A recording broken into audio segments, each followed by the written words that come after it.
بسم اللہ الرحمن الرحیم۔ رمضان المبارک اور اس کے آداب۔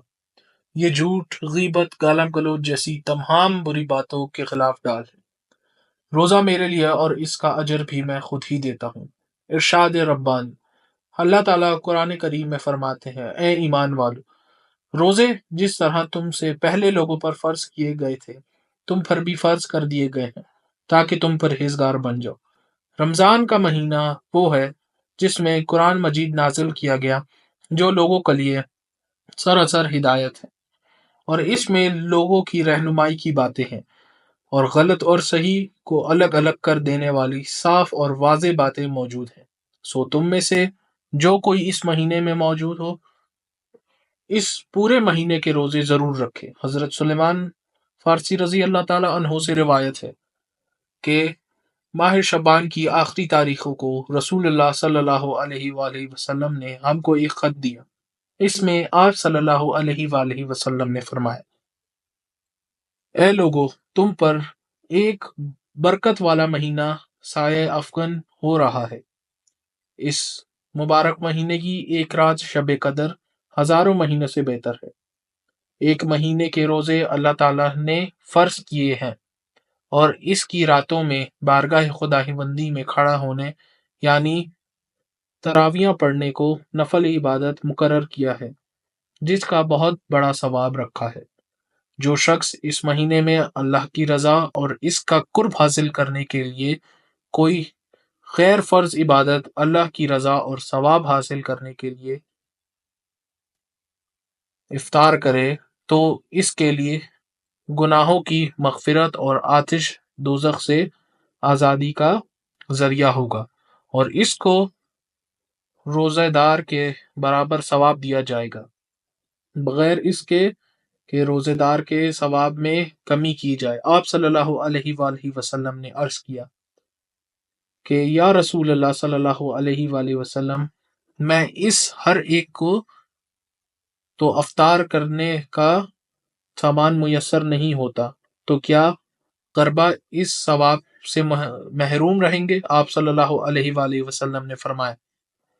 اللہ تعالیٰ یہ ثواب اس شخص کو بھی دے گا جو دودھ کی تھوڑی سی لسی پر یا صرف پانی ہی کے ایک گھونٹ پر کسی روزے دار کا افطار کرا دے۔ اس شخص کو اللہ تعالیٰ میرے حوض یعنی کوثر سے ایسا سیراب کرے گا جس کے بعد ایک کو کوئی پیاس ہی نہیں لگے گی تاکہ وہ جنت میں پہنچ جائے۔ اس کے بعد آپ صلی اللہ علیہ وآلہ وسلم نے فرمایا، جو آدمی اس مہینے میں اپنے غلام کے کام میں کمی کر دے گا، اللہ تعالیٰ اس کے مغفرت فرما دے گا اور اس کو دوزخ سے رہائی اور آزادی دے گا۔ حضور صلی اللہ علیہ وآلہ وسلم نے فرمایا کہ رمضان کے 3 عشرے ہوتے ہیں۔ اس کا پہلا عشرہ سراسر رحمت کا ہے، درمیانہ عشرہ نزول بخشش کا ہے، اور آخری عشرہ تو عذاب سے خلاصی کی دستاویز ہے۔ حضرت ابو ہریرہ رضی اللہ تعالیٰ عنہ سے روایت ہے، انہوں نے فرمایا کہ حضور سیدہ الانبیاء آخرین رسول برحق صلی اللہ علیہ وآلہ وسلم نے ارشاد فرمایا، جس شخص نے رمضان کے روزے رکھے حالت علمیہ میں اور کیفیت احتساب میں، اس کے لیے اس کے پہلے گناہ معاف کر دیے جائیں گے، اور جو شخص رمضان میں عبادت میں مصروف رہے گا حالت ایمان میں اور کیفیت احتساب کے ساتھ، اس کی پچھلی کوتاہیاں معاف کر دی جائیں گی، اور جو شخص نے حالات ایمان اور کیفیت احتساب میں کے ساتھ شب قدر میں عبادت کی، اس کی گزری کوتاہیاں بخش دی جائیں گی۔ روزہ ایک ایسی عبادت ہے کہ جس کے بارے میں سرکار دو عالم صلی اللہ علیہ وآلہ وسلم کا ارشاد مبارک ہے